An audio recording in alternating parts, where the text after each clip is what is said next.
Hello, I'm Jennifer Hess, and I'm here to tell you about the SAVE training. SAVE stands for Safety Voice for Ergonomics. It was developed by researchers from 3 universities. Dan Anton is a physical therapist and professor of physical therapy at Eastern Washington University.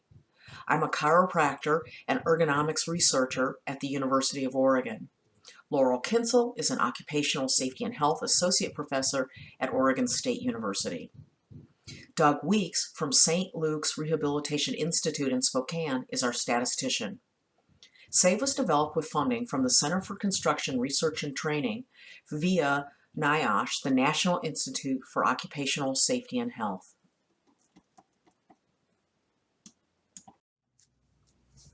Developing SAVE was a collaborative effort by members of the Masonry Research to Practice Partnership, or the R2P Partnership. The partnership includes individuals from CPWR, researchers, the Bricklayers and Allied Craft Workers Union, the International Council of Employers, and the International Masonry Institute. During the 4 years of developing and testing SAVE, guidance and feedback was provided by these partners, plus IMI instructors and apprentices. This effort has resulted in SAVE training being applicable to the day-to-day work of masons. Instructors should watch this orientation before teaching SAVE. The orientation will explain who should receive SAVE training, what is in the training, ergonomic principles, why safety voice is important, especially for apprentices, and finally, how to use the instructor guide and videos to teach SAVE effectively. The SAVE training was initially developed focusing on ergonomic injury risks encountered by brick and block masons. At the request of International Masonry Institute instructors, SAVE materials have been expanded to include ergonomic risks encountered by PCC and tile masons. In the updated manual, instructors will find additional examples, quiz questions, pictures, activities, and teaching suggestions that specifically address hazards that increase the risk of musculoskeletal injuries in these allied crafts. The updated apprentice manual also reflects these additions. Be aware, no changes were made to the 7 video units.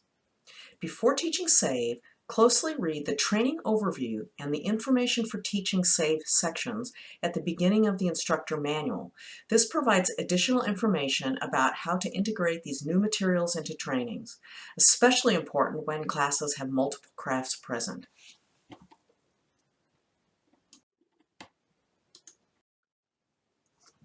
Information in SAVE, such as ergonomic principles and safety voice concepts, are applicable to apprentices and journey-level workers in all construction trades. With that in mind, the examples in SAVE of risk factors and safety communication issues, as well as solutions, specifically target brick and block masons. Please feel free to use SAVE regardless of craft or trade. However, if you are an instructor from another masonry craft or a different construction trade, workers will get the most benefit from SAVE if you develop examples of problems and solutions specific to your audience.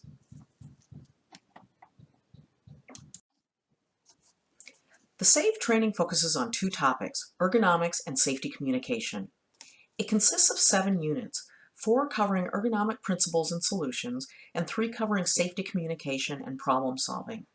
Each unit should take about 30 minutes to teach for a total of about 3.5 hours of training.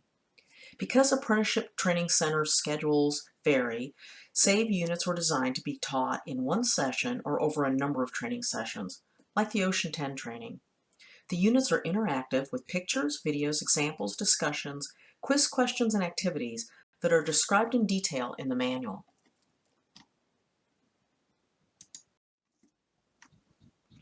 Why is ergonomics important? As you can see on this slide, the rate of strains and sprains from overexertion are high among all workers. And injuries are costly. Not only is there the cost of insurance premiums and workers' compensation, but also loss of productivity associated with getting another worker to the site and up to speed. Applying ergonomic principles reduces recordable injuries and workers' compensation claims. Ergonomics is good for business, as programs also enhance productivity and work quality. Many times, when asked to define ergonomics, people reply that it's about body postures and stretch and flex. While those are important aspects of ergonomics, designing the work to fit the worker is the most effective aspect of ergonomics. Using ergonomic solutions reduces the wear and tear on workers' bodies. We'll talk more about this in a bit. If I just stay strong, I won't get injured. Young workers in particular believe that if they just go to the gym, it won't happen to them. Older workers have learned the hard way that this isn't true. Fitness alone cannot prevent damage caused by cumulative trauma. This is an important aspect of ergonomics. Safe materials and activities demonstrate how and why workers can get injured even when they're fit. The notes in the instructor manual will provide you with talking points to discuss cumulative trauma and injuries that happen over time. Many times workers don't connect the dots that what starts as an occasional ache or pain is the beginning of cumulative damage. These aches and pains may get more frequent and intense over time.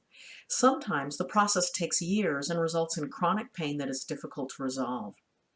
In the SAVE training, you'll teach workers about the risk factors that cause cumulative trauma and help them understand how it is like smoking cigarettes. The damage sneaks up over time. You'll also use examples from your own career to help make these points.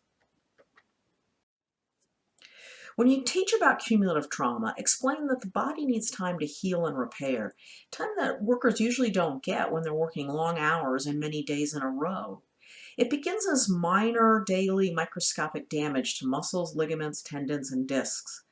This damage results in adhesions that reduce flexibility and strength. This accumulative damage can lead to injury and even disability.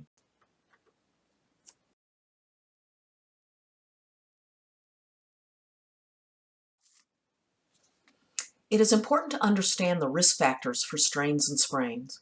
These risk factors, awkward postures, static postures, heavy lifting, repetitive activities, and vibration, cause wear and tear on the muscles, tendons, ligaments, discs, and joints. The effect is amplified when combining multiple risk factors or increasing work intensity or duration. During the SAVE training, you'll discuss these risk factors and talk about effective solutions.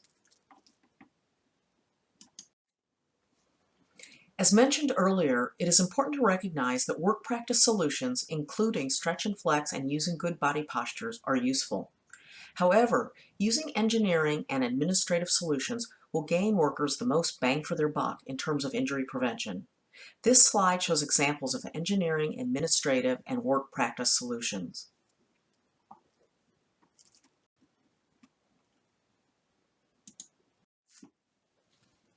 SAVE emphasizes proven solutions. To identify ergonomic solutions, in 2004, the National Institute for Occupational Safety and Health, or NIOSH, organized a meeting that included masonry contractors, masons, occupational safety and health researchers, CPWR, and others to identify effective solutions. This meeting resulted in a list of ergonomic solutions that we now highlight in the SAVE training. This list of ergonomic solutions is provided in the back of the instructor guide. You might think of other solutions that are becoming available, such as use of the mule for lifting heavy block. The use of ergonomic solutions in masonry is still quite low.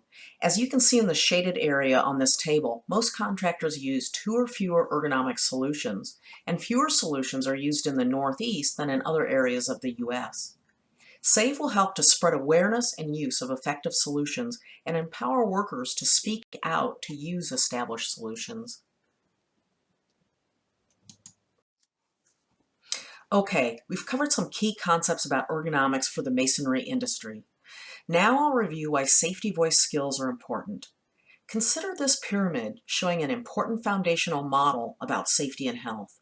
This concept of safe, skilled, ready workforce means that before any worker joins the workforce for the first time or starts a new job, they should have the knowledge and skills they need to stay safe on the job and to contribute to a lifetime of safe and healthy work. When starting work, apprentices should be able to recognize that all workers can be injured, become sick, or even killed at work. That work-related injuries and illnesses are predictable and therefore preventable. that there are hazards at work, and they should know how to prevent injuries and illnesses. Apprentices should be able to recognize and be prepared for emergencies at work. They should also understand employer and worker rights and responsibilities. And finally, they should know where to find health and safety resources and how to effectively communicate. The safety voice components of SAVE provide activities and discussions addressing these concepts and reinforces them using actual job site scenarios. Each year, millennials make up more of the workforce, and by 2020, they'll make up 46% of the workforce. Younger workers want a greater say in their work environment. They want to engage in meaningful work. SAVE training engages workers and provides them with important knowledge and skills so that they can become safety leaders. Think about the skills you want your apprentices to master. As part of training programs, you obviously include technical masonry skills as well as basics of health and safety. You may already cover some worker rights and responsibilities and health and safety training, and SAFE can reinforce these concepts. Units 5 through 7 focus on developing good communication skills, conflict resolution, and problem-solving skills. You will introduce apprentices to these skills with practical, real-life activities and discussions. Communication is a learned skill just like masonry technical skills. Effective communication is important for workers to learn early in their career, yet it is a skill that isn't usually taught to workers. However, it is considered so important that some contractors are providing safety communication training for their workers. As instructors, you'll teach apprentices how to speak up effectively when they see safety and health hazards on their job site. Now that we've reviewed the concepts taught in SAVE, let's review some logistics. Accompanying this PowerPoint are the 7 SAVE videos, the instructor manual, and the apprentice workbook. Please feel free to download all materials. Spend time watching the videos and reviewing the manual and workbook prior to teaching SAVE to ensure that all points are clear to you. Both the instructor manual and the apprentice workbook contain the same pictures, quizzes, and activities so that apprentices can follow along and record their thoughts and quiz answers. The instructor manual, of course, has the answers. The beginning of the instructor guide contains video navigation tips. Before you start teaching SAVE, ensure that the audio and video are both working properly. After starting the video, there are places to hit the space bar to pause for discussions, activities, and quizzes. Now, let's watch a clip from Unit 1 showing Phil's story, a mason who hurt his back from years of repetitive heavy lifting.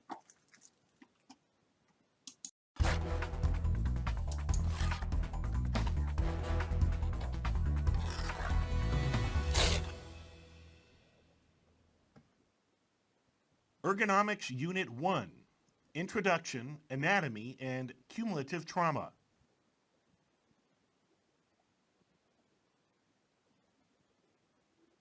Let's listen to Phil, a journeyman mason who injured his back while lifting grout.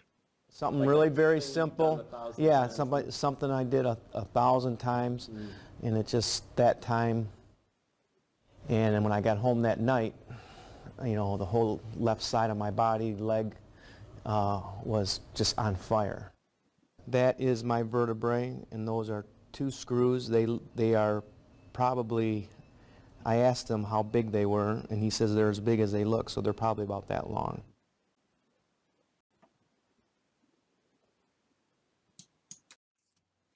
Let's look at an example of how SAVE videos work. In the first SAVE unit, there is a discussion following Phil's story. When playing Unit 1, you'll notice the pause symbol appears when Phil's story ends, indicating you should hit the space bar to pause for a discussion. The picture and talking points on this slide are also in your instructor guide. The overall training goals for SAVE are that by the end of the training, apprentices will understand ergonomic principles and how work-related injuries occur, be able to identify risk factors for injury, practice problem-solving skills, be able to provide solutions to reduce their risk of injury, and they will know when and how to speak up about ergonomics and safety hazards at work.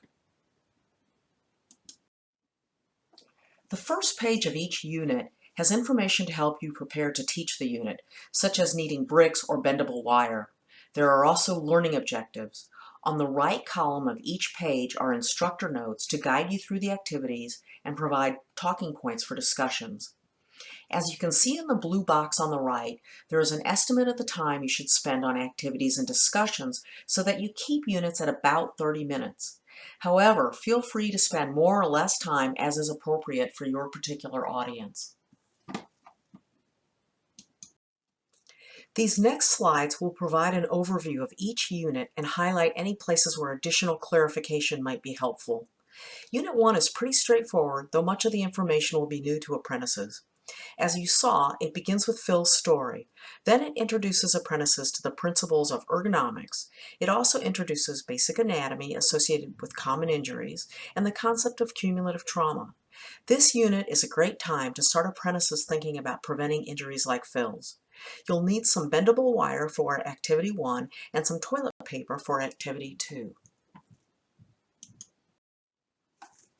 Activity 2 in Unit 1 is an exercise for apprentices to experience what it might be like to have nerve damage from carpal tunnel syndrome. It works best if the gloves don't have a lot of anti-friction covering, so the cheaper work gloves tend to work better when they try to fumble and separate the toilet tissue. The point is to emphasize how they don't have the same sense of feel and dexterity when wearing gloves, which is much like the loss of sensation with carpal tunnel syndrome. Unit 2, Awkward and Neutral Postures, provides information about 2 risk factors that lead to cumulative trauma injuries. Be sure to have 2 bricks handy for each apprentice for Activity 3. Activity 2, Neutral Spine Posture, isn't something that can be learned by talking about it. It must be practiced to gain muscle memory. Apprentices might be a little shy about practicing neutral spine, so try to emphasize how using it is protective against injury, especially when bending and lifting at work. Have them stand against a wall with their feet about a foot away from the wall. They should keep their buttocks and shoulders against the wall even though they'll want to lean forward. Have them flatten their lower back so there's no gap between their back and the wall, like the picture on the left. When they flatten their back, they may pull in their stomach muscles and their knees might bend a little. Then, they should arch their back to make the gap between their back and the wall large, like in the picture labeled arch. Be sure to go around the room and put your hand against the small of their back, palm towards their back, so you can feel when they flatten and then arch their lower back. Instruct them to find their neutral spine or sweet spot, pictured on the right. It's about halfway between the flat and arched positions. Practice this on yourself and on another instructor before teaching it. Unit 3 introduces other risk factors, heavy lifting, repetitive activities, and prolonged postures, and emphasizes the acronym HARP. It begins with another testimonial, Steve's story, a mason with a shoulder injury from repetitive overhead work. This is where the concept that staying strong will prevent injury is introduced. While it is important to encourage apprentices to stay fit, the emphasis here is that even very fit people, such as elite athletes, still get hurt from overusing their body.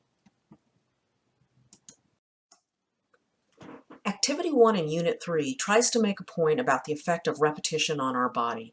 Have apprentices practice doing squats until they feel the burn in their thighs. They should easily be able to do about 40 fast repetitions, maybe more.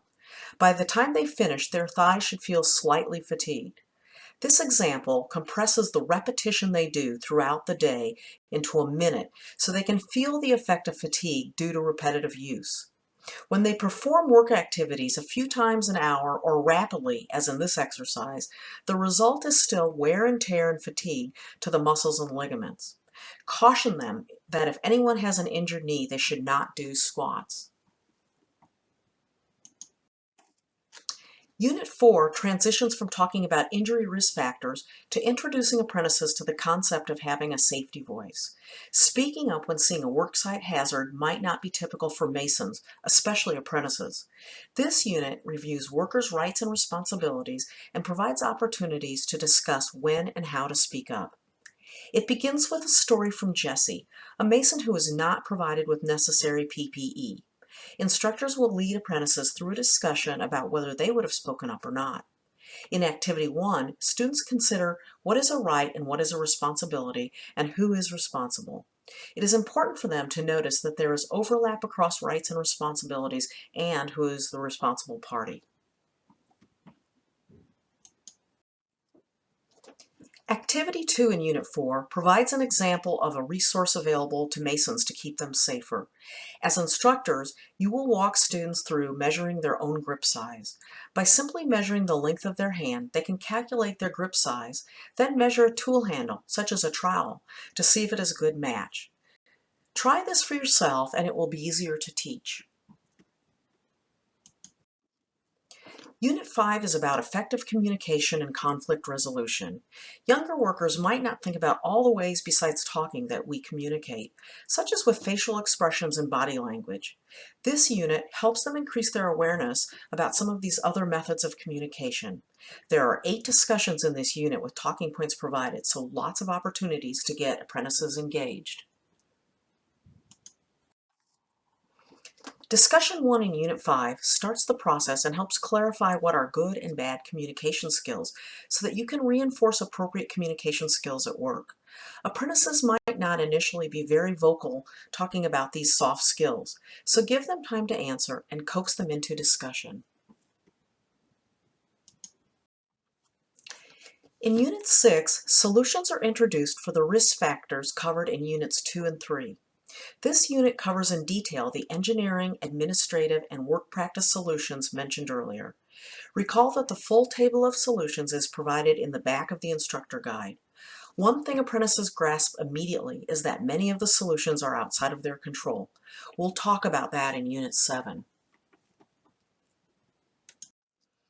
Activity 1 in Unit 6 is a really great work practice solution. It provides apprentices a simple way to rest their back throughout the day and to let the discs get back into proper position. It is easy to do and simple to demonstrate. This back extension exercise is also great to do anytime students are sitting longer than about 20 or 30 minutes. Unit 7 ties all the information together to solve real job site safety hazards. Now apprentices understand how their body gets injured. They know the risk factors and a bunch of solutions. And they know who to talk to, when, and how. Your job as the instructor is to guide them through this process as they assimilate all this information they've learned and apply it to scenarios that have actually happened on job sites.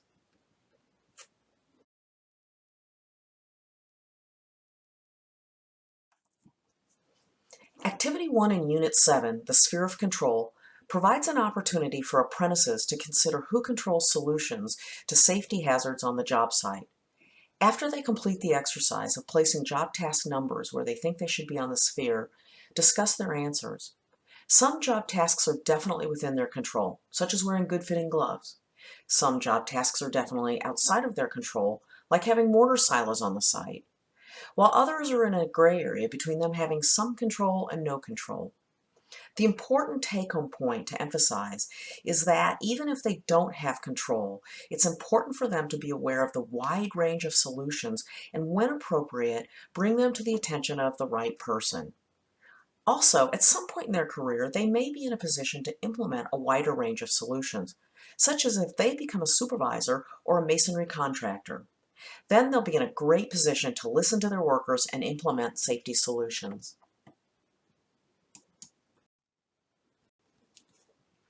At the end of the instructor guide, you'll find a glossary of terms and a resource page with links to websites with ergonomics and safety voice information, tip sheets, and training materials. In conclusion, apprentices are less experienced workers, and as such, they're more vulnerable. Using established ergonomic solutions can reduce the chance of injury. SAVE teaches apprentices about ergonomic risk factors and available solutions. It prepares apprentices to talk about hazards, problem solve, and implement ergonomic solutions on the job. These skills will assist them to be more engaged in their work and to work more safely so they can enjoy long and productive careers. The SAVE research team is grateful to all of the following for making SAVE possible: a grant provided by NIOSH and CPWR, the Masonry R2P Partnership with special thanks to Bob Arnold of IMI, Dave Wysocki, and Dave Nakrasak, who are both great advisors, and to all the great IMI instructors and apprentices across the U.S. who helped us develop and test SAVE. Thank you very much, and I hope you enjoyed teaching SAVE.